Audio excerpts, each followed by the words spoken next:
कार्यक्रम के पुण्यार्चक हैं श्री वर्धमान श्वेतांबर स्थानकवासी जैन श्रावक संघ ट्रस्ट, उपाध्याय प्रवर प्रवीण ऋषि चातुर्मास समिति। भाग्यशाली हो व्यक्ति जिनको व्यथा सुनने वाले ऐसे महापुरुष मिल जाते हैं कि जो व्यथा में से महागाथा को जन्म दे देते हैं। व्यथा सुनने वाले मिल जाते हैं, व्यथा सुनाने वाले मिल जाते हैं, लेकिन व्यथा को महागाथा बनाने वाले योगी जिनको मिलते हैं। और योगी ने कहा, दुनिया तुम्हारी दुश्मन हो गई, तुम स्वयं के दुश्मन क्यों बनते हो? आओ, मैं तुम्हें ऐसी दुनिया में ले चलता हूं जहां तुम्हारी क्वालिटी डायमंड हो जाएगी। तुम्हारे पास कला है, तुम्हारे पास सरलता है, तुम्हारे अंदर कृतज्ञता है। तुम आओ, जिन शासन में आ जाओ और दीक्षा ले ली, संयम के मार्ग पर चल पड़े और ऐसे चले कि संयम की कला आ गई, तपने की कला आ गई, तिराने की कला आ गई, तिरने की कला आ गई, और दोनों योगी बनकर के विचरण कर रहे हैं। और विचरण करते करते हस्तिनापुर नगरी पहुंचे, जहां सनत कुमार चक्रवर्ती और नमुची वहां जाकर के मंत्री बना हुआ है।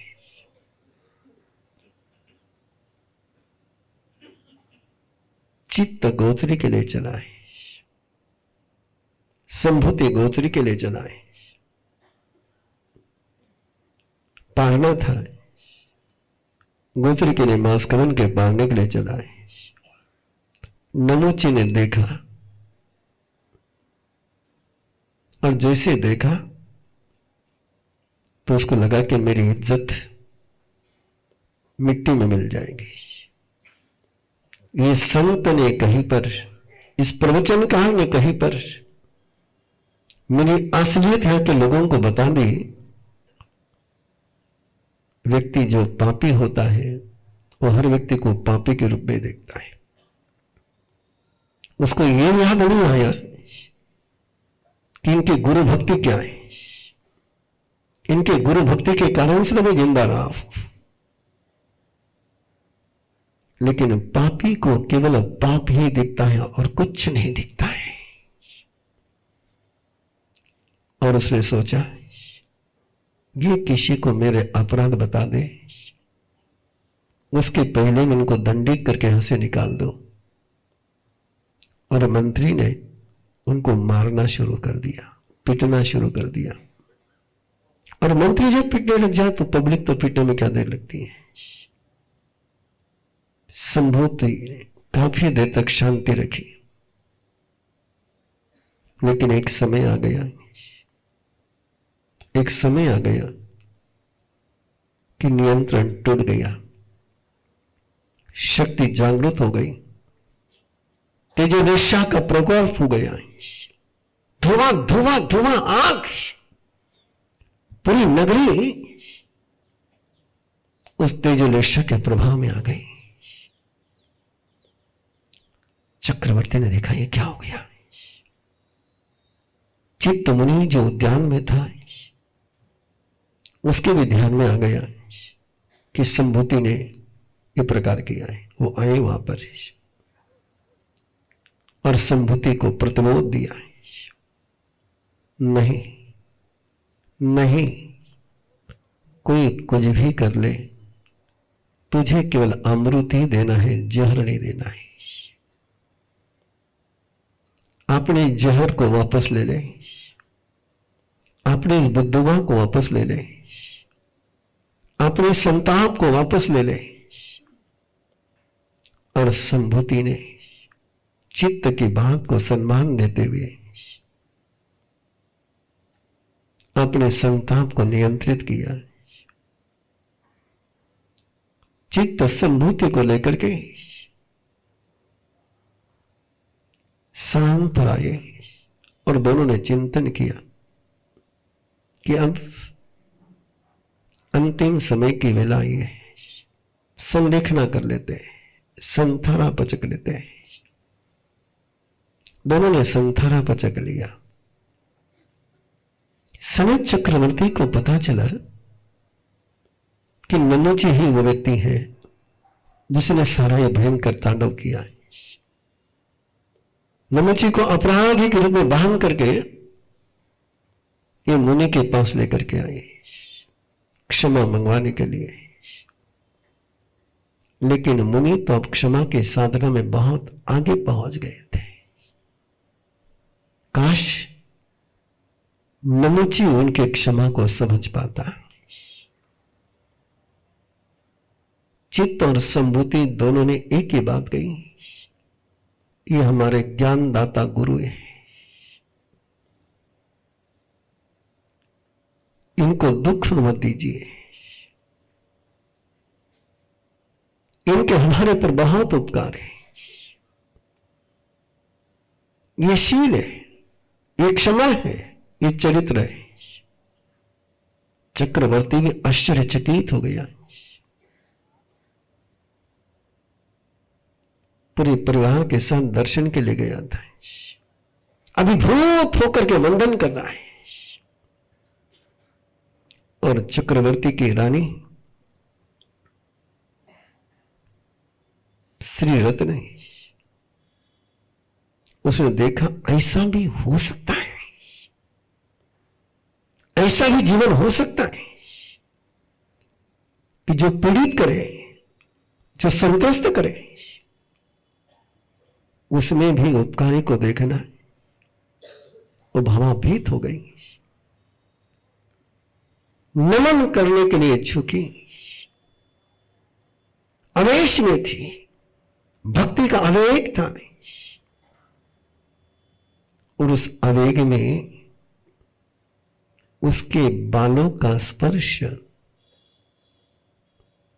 संभूति के पांवों को हो गया है। वे बाल, रेशमी बाल, वह सुखद स्पर्श। संभूति ने आंख खोल करके सनत चक्रवर्ती की तरफ देखा है, सुभद्रा रानी की तरफ देखा है, और एक पल में संभूति के अंदर में एक सपना जन्मा, एक संकल्प जन्मा कि मेरी इस साधना का कोई फल मुझे मिले तो अगले जन्म में मैं भी ऐसा चक्रवर्ती बनूं।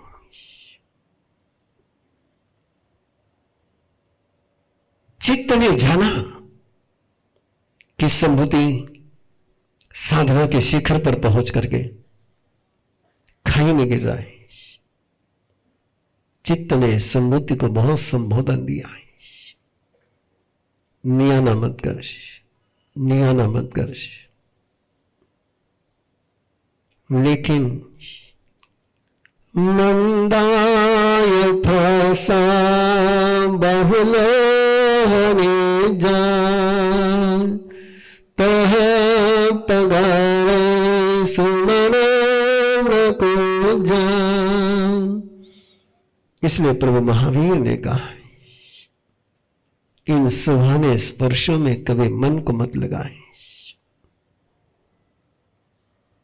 चित्त संभूति को क्रोध में से तो बाहर ला सका, लेकिन नियाने से बाहर नहीं ला सका। उस नियाने का प्रतिक्रमण करे बिना संभूति ने आयुष्य पूर्ण कर देवलोक में गए और वहां का आयुष्य पूर्ण कर ब्रह्मदत्त चक्रवर्ती बने। चित्त ने भी एक सृष्टि कुल में जन्म लिया। दोनों मिले हैं और सुख दुख की चर्चा कर रहे हैं। ब्रह्मदत्त चक्रवर्ती ने चित्र से पूछा कि मैंने पिछले जन्म में पुण्य किया, उसका फल मैं भुगत रहा हूं, तेरा क्या अनुमान है? तो उसने कहा कि तुम मुझे भी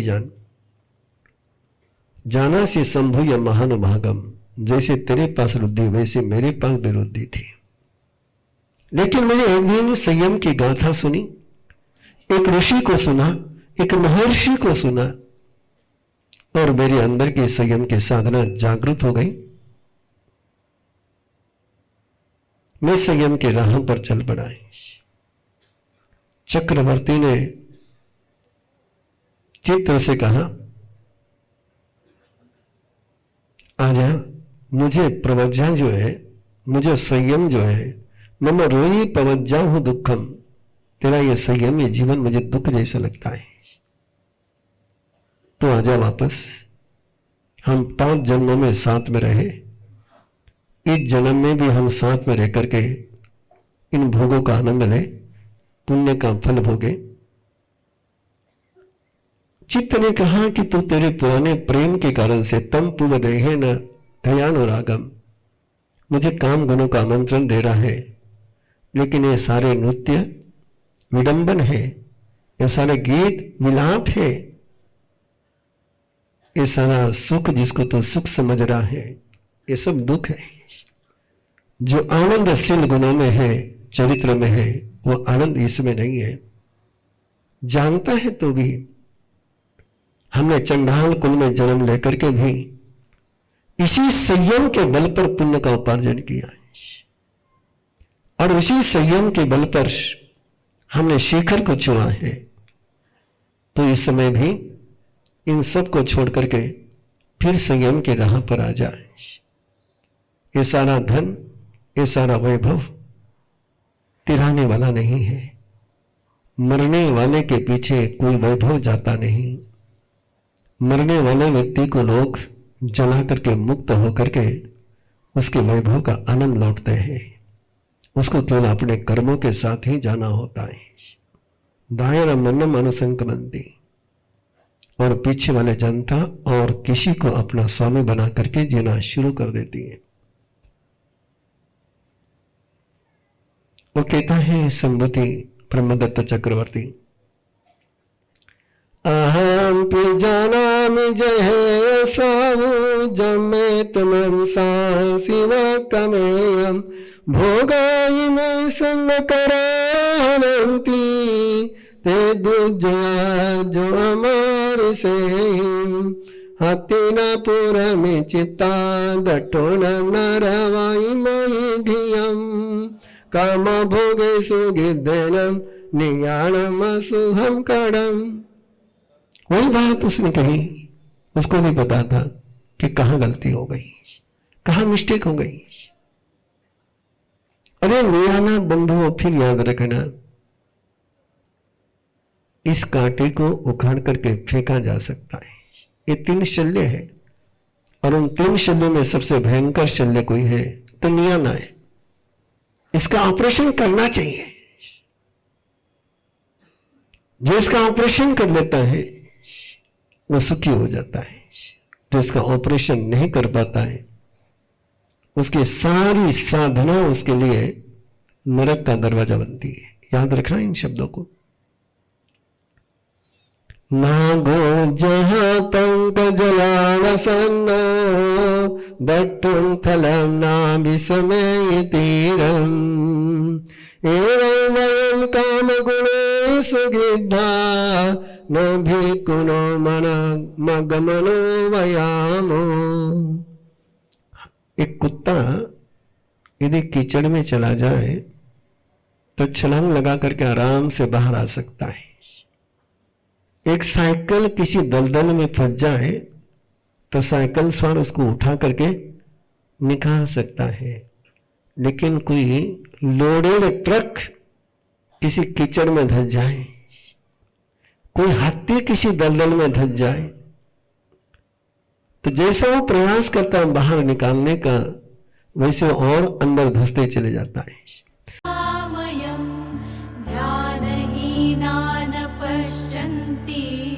निज देहे व्यवस्थितम् अनंत सुख संपन्नम ज्ञानामृत पयोधरम् अनंत वीर्य संपन्नम दर्शन। स्वयं की यात्रा स्वयं के साथ करने के लिए जुड़े हमारे साथ। अरहम पुरुषाकार ध्यान साधना के 72 घंटे के रेजिडेंशियल शिविर में 10 अप्रैल से 13 अप्रैल, शिकोहपुर मंदिर, दिल्ली जयपुर रोड, गुड़गांव।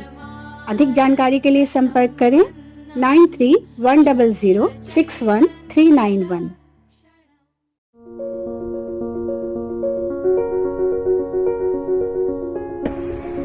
मेरी जो एक टीचर की जर्नी रही है वो बहुत अनूठी रही है।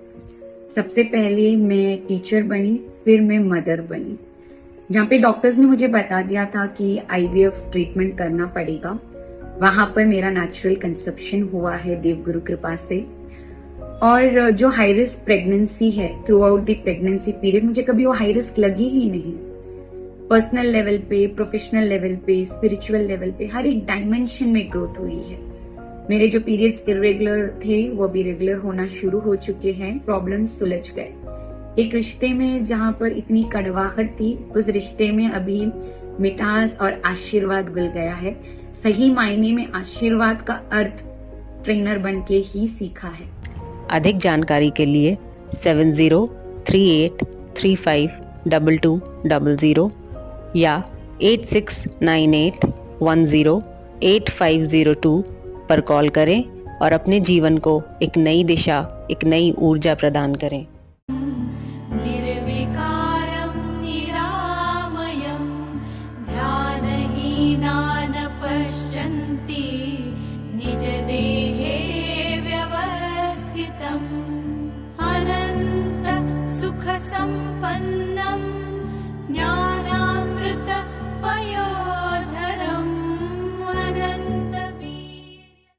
स्वयं की यात्रा स्वयं के साथ करने के लिए जुड़े हमारे साथ। अरहम पुरुषाकार ध्यान साधना के 72 घंटे के रेजिडेंशियल शिविर में 10 अप्रैल शाम से 13 अप्रैल शाम तक, शिकोहपुर मंदिर, दिल्ली जयपुर रोड, गुड़गांव। अधिक जानकारी के लिए संपर्क करें 9310061391। इस कार्यक्रम के पुण्यार्चक हैं श्री वर्धमान श्वेतांबर स्थानकवासी जैन श्रावक संघ ट्रस्ट, उपाध्याय प्रवर प्रवीण ऋषि चातुर्मा समिति, महावीर भवन, इंदौर।